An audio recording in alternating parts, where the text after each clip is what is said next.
to welcome all of our guests here today as we honor the Nyman Legacy. I'd like to pass and introduce the president of Salus University, Dr. Michael Millman. Thank you, Jackie. If you guys are still around, are you a legacy yet? For many of us, you are, for certain. For certain. They gave me a whole bunch of notes, so I'm going to hit some of the high points. I think most of you know about Jeff and Neil, but they both graduated from that other school up north, the Massachusetts College of Optometry, now known as NECO, I think, and they left and NECO just, that's what happened. But Jeff came to PCO in '77. Correct. And didn't say when Neil got here, but 85. 85. I got to talk to my scriptwriter. At any rate, I was a student of Jeffrey's, and but you cannot tell stories. So The only thing I'll say is he received an honors grade. What? it cost me a lot. So Neil was here for 33 years. That's as long as I was in the Navy. Wow, you must be old. Only kidding. Primary Care Module 4 in the former Eye Institute, and then Chief of Primary Care Suite 3 in the renovated facility. So you went from upstairs to downstairs, like all of us. And I don't have to read that. It says, what it says is you change the lives of students, basically. And I'm going to speak from the heart now, because I experienced it firsthand, as did many of my classmates. But Jeffrey and Neil, and I said a little bit about this morning, but I brag how the Pennsylvania College of Optometry has defined the way optometry is practiced in this country and really internationally through international programs. Here. But these two gentlemen had a direct hand in that, in the sense that they trained most of us. And they trained us in a way that was gentle, it was compassionate, yet it was, you don't want to do anything wrong. But the way we were taught was with a firm hand, but a gentle heart. And I think any of us who have had both Jeffrey and Neil can attest to that. And the reason we're celebrating these two gentlemen here is because of what they have done for this institution, and I suspect for many of the people here in this room. It's really unusual to come across an institution that has been influenced by, let alone one, two significant faculty members. But in fact, the Nyman brothers have. And as I think of PCO and the legacy that we have and our future as we go forward, Jeff and Neil have really helped to forge that way for us. So with that, I just want to say my sincere thank you and congratulations for everything that you have done for this institution, because we will be thanking you for years to come. Thank you, Mike.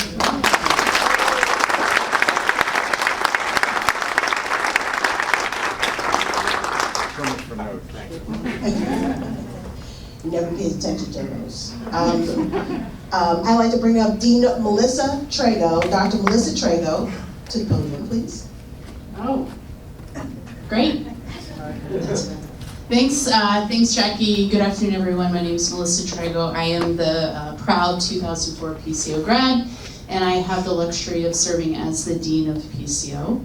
And I've also had the pleasure with both Jeffrey and Neil. Jeffrey I worked with in Module 3. Neil I had with it was our doctor-patient relationship. And then I also had the pleasure of working with him in Module 4 right after I finished my residency. What I want to talk to you about briefly is the impact of the scholarship of the Nyman brothers, the legacy. And what all of your generosity has done is given an opportunity for our students to continue to make the impact that both of these two amazing individuals have made, not just on us as providers and clinicians, but also our patients. So I have great stories to tell. more good stories as I drink more wine, so I'll make sure I find you. But I just want to thank all of you for being here, for being able to celebrate how amazing these two individuals are. And they have done a lot for PCO, and I know they will continue to do a lot for PCO, and we are grateful. And thank you very much. So thanks so much.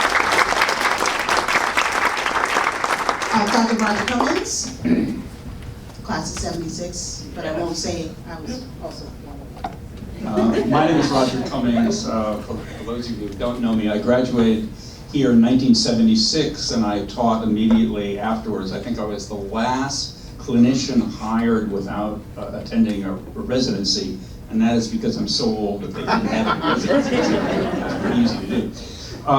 And I do want to obviously thank my former student, Mike Middleman. I want to thank all of the faculty and administrative staff from PCO and Salus. I want to specifically thank Jackie Patterson, because we have a lot of facilities here, but unless you marshal all of those to make this happen, it doesn't occur.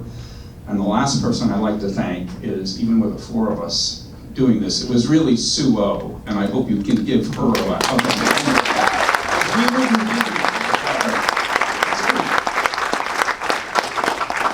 Okay, now about Neil. Obviously, Neil and Jeff share a lot of genetic material. But one thing they don't share equally is their reticular activating system. And rarely have I had a conversation with Jeff in his office that didn't continue 30 seconds later trying to run him down in the hallway. In contrast, I was probably a decade doing primary care in Module 3, I believe it was now, it's too long, with Neil as my supervisor. And it was wonderful always to come in and know that there was going to be this calming influence, that whatever happened, there was going to be no theatrics. He knew what was going to happen, and if he didn't, he knew the way to solve it. It was really a wonderful, wonderful time. Now, no one's perfect, and so at the time, one of the things that I realized about Neil is that he was enthusiastic about golf. You know, and for those of you who play golf, it can be pretty frustrating at times. You know, it's not the wonderful thing. So when Neil would speak about golf, it was like a rapture had come over him, like somebody gave him 6 shots of Botox in his face. And it was always that, you know, the grass was always perfectly green, and the blue sky was, you know, blue, and he hit the ball right down the center of the fairway. And I played at these courses with him. That wasn't the experience that I had. But if there's anything that's a failure or something about a person who's either enthusiastic or addicted to golf, then you have to say he's a pretty nice guy. So anyway. And now Susan.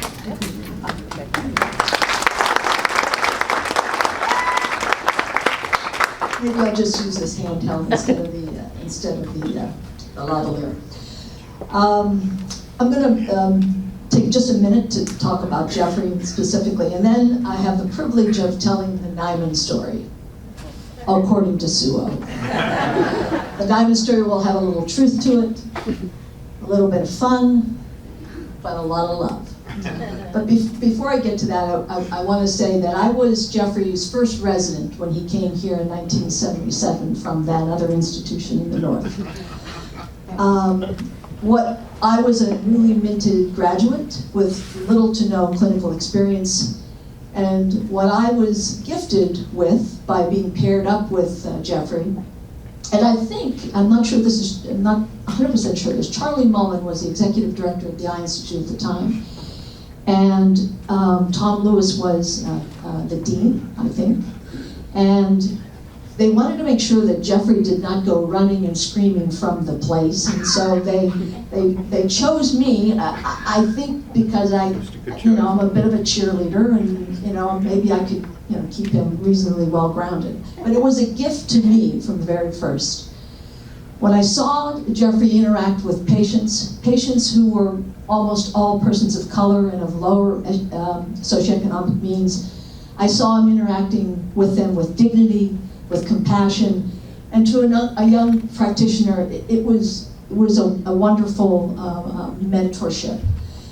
When I saw his knowledge base, it was encyclopedic, it was inspiring.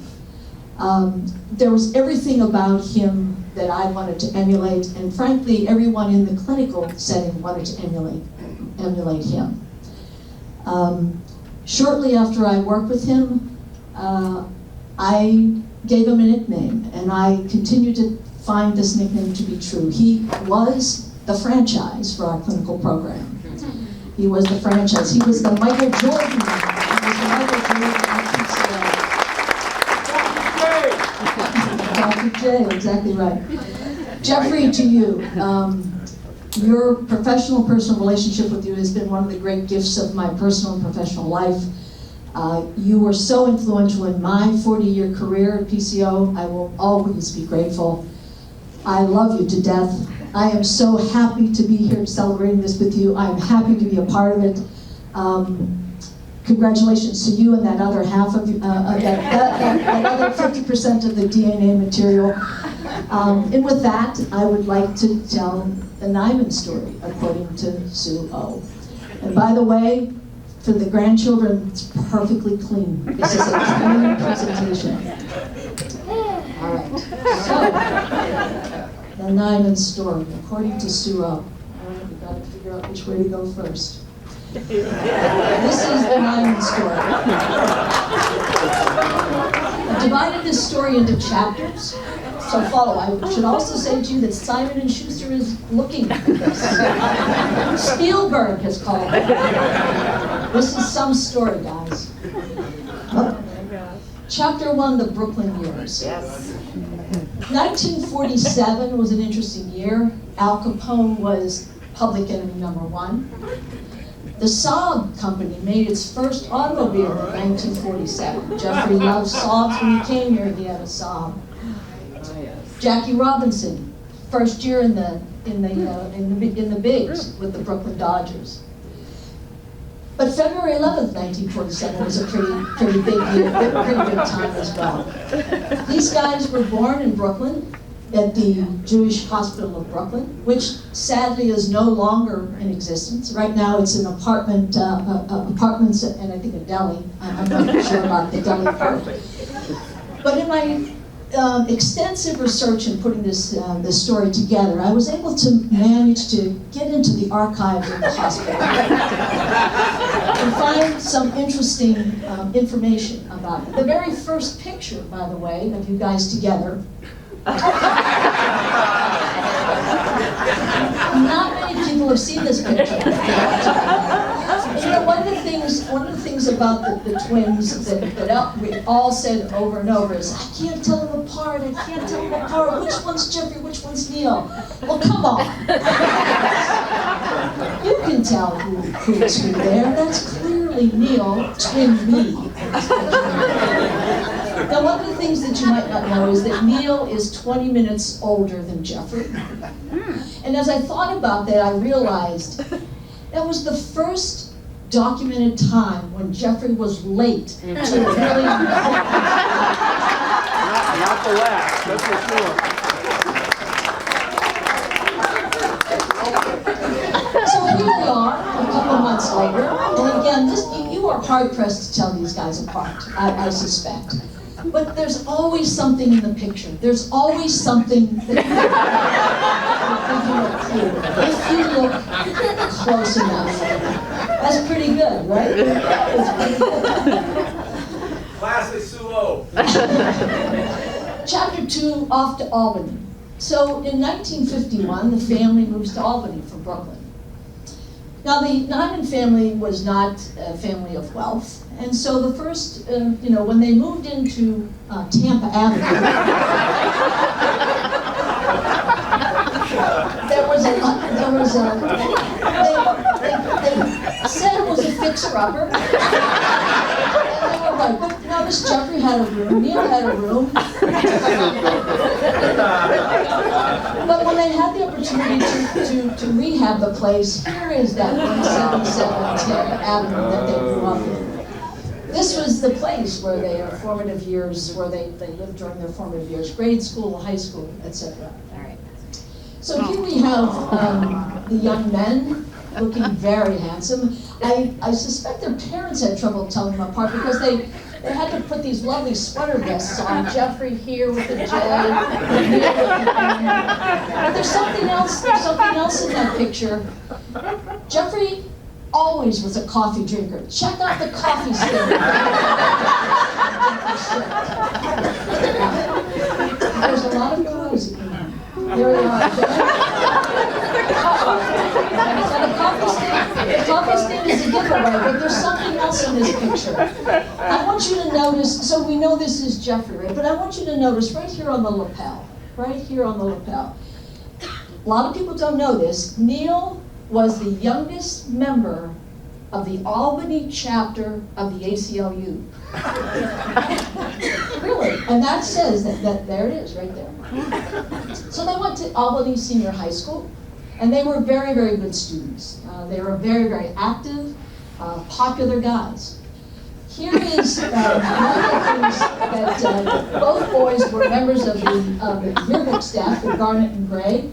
I want you to recognize that Jeffrey, coffee cup in hand, was with Dan Rather, Leslie Stahl, but also Charles Manson was Neil's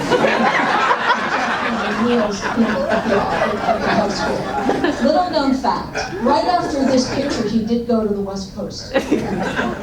In the Garnet and Gray, we notice here that they were members of the National Honor Society. You can see golf was a passion of Neil's. Look how handsome that guy was.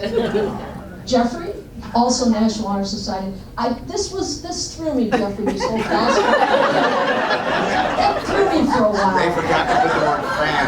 Yeah. And Jeffrey just said, you should have said basketball fan. Chapter 3, Crossing the Border, 1964. So they graduate from high school. Now they have to figure out what are they going to do? Where are they going to go? How are they going to get their college education? Well, they decided to go across the border into Canada. Now, I don't know if it had anything to do with the Vietnam War. I don't think I even want to know that. But they went to McGill University. And at McGill, they studied zoology. They also were members of the debate team. They both, by the red arrows there, Jeffrey with the coffee cup. I want to point out one thing about this picture also is that, note the diversity that we have here. One woman. Yeah, one woman. Yeah, very diverse crowd. They were zoology majors, and they graduated in 1968. Chapter 4, 1968 to 72, a hair-raising time in Boston. They went to Boston. They're going to attend Massachusetts College of Optometry, today known as NECO, or New England College of Optometry. Here's a beautiful picture of the early days of optometry. Double clutch for opera. That's exactly right. But they, suit and tie, nicely coiffed, coffee cup in hand, standing in front of one of the signature pieces of equipment for our profession, and they're looking good. They're looking very good. But remember the time we're talking about. This was during the time when hair was on Broadway, opened on Broadway, unrest on campuses. Things went terribly wrong.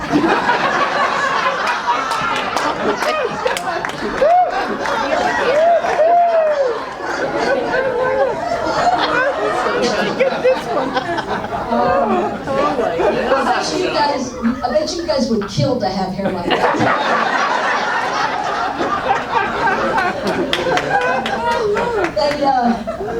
They did not use hair conditioner. But this look did not last forever. Shortly thereafter, they decided to clean up, and now they're close to graduation, nicely put together. lolly down there making picnics. And they were so gifted as clinicians, as you know, and although not seasoned, that the administration of MCO drafted them into their clinical-based program, their community-based program. Jeffrey went off to the South End to run their clinical program in vision care. Neil went off to Dorchester House, and that's where they honed their skills and cut their teeth in optometry. Chapter 5 is when they decide they have to move on. So in 1977, Jeffrey takes his leave from Boston and he heads to Philadelphia. I suspect Marilyn had a bit to do with that. She was born and raised in the suburbs of Philadelphia. In 1977, Jeffrey thought he was coming to the newly renovated Eye Institute, the great big green monster, unlike the one you guys have in Boston. But at least for a short period of time, he had to go to the Pennsylvania College of Optometry on North Broad Street, which, as I think maybe Dick mentioned earlier, that was a scary, scary place to see patients. As his resident, I was there. It was not a pleasant surprise, or it was not pleasant. But eventually, we did get into this new building. In '82. Neil left Dorchester House. He was recruited to the faculty at the Southern California College of Optometry. Nice, way to go, Drew. And he was assigned at the VA outpatient clinic in Los Angeles. But at the end of the day, they always wanted to get back together. And in 1984, I think it was, 85, sorry about that, he joins his brother again at the Eye Institute. Again, both of them being chiefs of primary care services within the Eye Institute. Some little-known facts about these guys that I want to pepper into this presentation. Neil came very, very close. In 1974,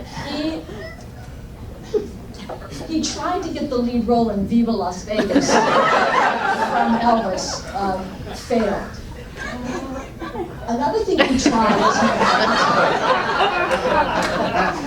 John Travolta, as you know, got the Tony Manero role in Saturday Night Fever. But this is, Neil, you got the moves. I don't know what anybody says. Jeffrey never got adequate credit for the signature Salvador Dali. He never got the appropriate credit for that. This, I want to say this to Richard, Melissa, and Jake. This was one of the great things. Had this happened, you would be living large. They tried hard to get this Head and Shoulders that were beat out by Troy Polamalu. But I'll tell you, you would have been sitting pretty if that had happened. Lastly, Neil has worked hard in the last couple of years trying to clean up Tiger's game. But as you know, that has not worked out very well. Chapter 7, the importance of family. I think we all know that behind every good man is at least one good woman.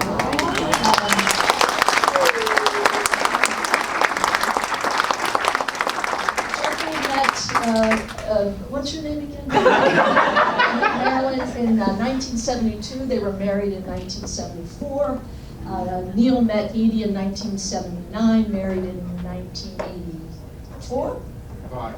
5? No, 82.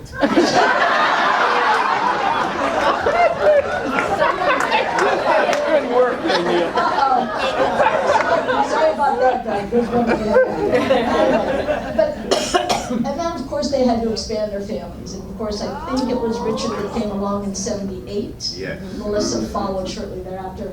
Melissa, Richard, you should know that your father beams when he talks about you, and you're very lucky. Jake met the lovely Jen, and has expanded the Nyman tribe by 2 beautiful grandchildren. What do you think? Nice picture there. Yeah. And a granddog.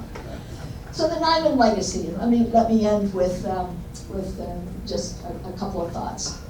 We hatched this plan to honor you two forever ago. I think, Jackie, it was pre-COVID that we had our first conversation. 4 years ago. COVID slowed us down a bit, but we got our legs again. We have, I think this number is a little higher than that. We have managed to raise nearly $200,000 for a Nyman Scholarship, which is very impressive and really speaks to how beloved you are by so many.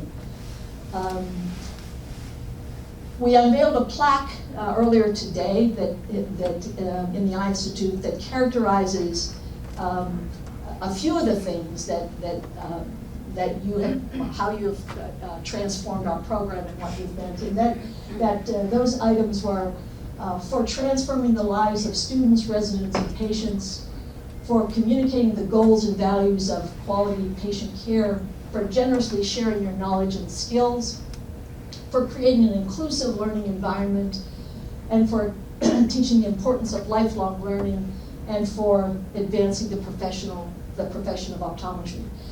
Jeff and Neil, those are just a handful of things that really that characterize you and the reasons why we're honoring you today. I think you're the greatest. Please come forward.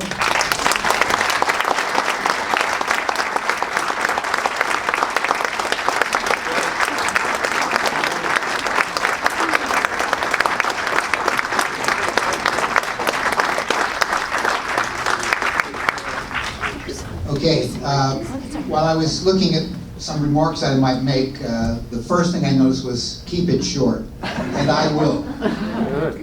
There's so many people to thank, obviously Sue and Roger and the whole committee and all the people at Salus. You know, it's a testament to Salus that Jeffrey's been here since '77. I was here until I retired from '85 on, so there's a lot of staying power here, you know, and there's a reason for that. And I was talking to Dr. Trago about, you know, maintaining our legacy as we go forward into the future. I'm so happy that we could be part of this legacy. And obviously, it's been a pleasure to work with all of you out there, and all of you know what I'm talking about. And it's been, you know, it's amazing about time how quickly it goes by.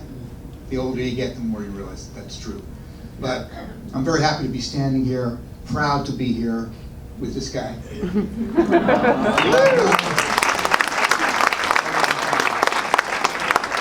you, my family, my beautiful family that I love so much. And I'm glad you can be here with me, all of you.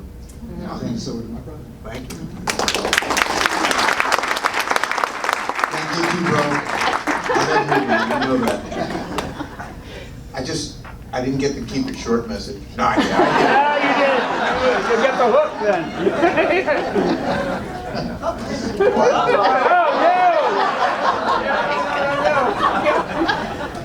Hear that up.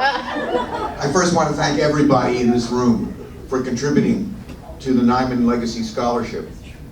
You have made your contribution, and that will ensure that many deserving students will benefit from your generosity in the future. So thank you all very much. And thank you all for being here. As I look around the room and have been walking around earlier in the day, I'm sort of just blown away by looking at all your faces and seeing memories out there every time I just turn around. It's been wonderful.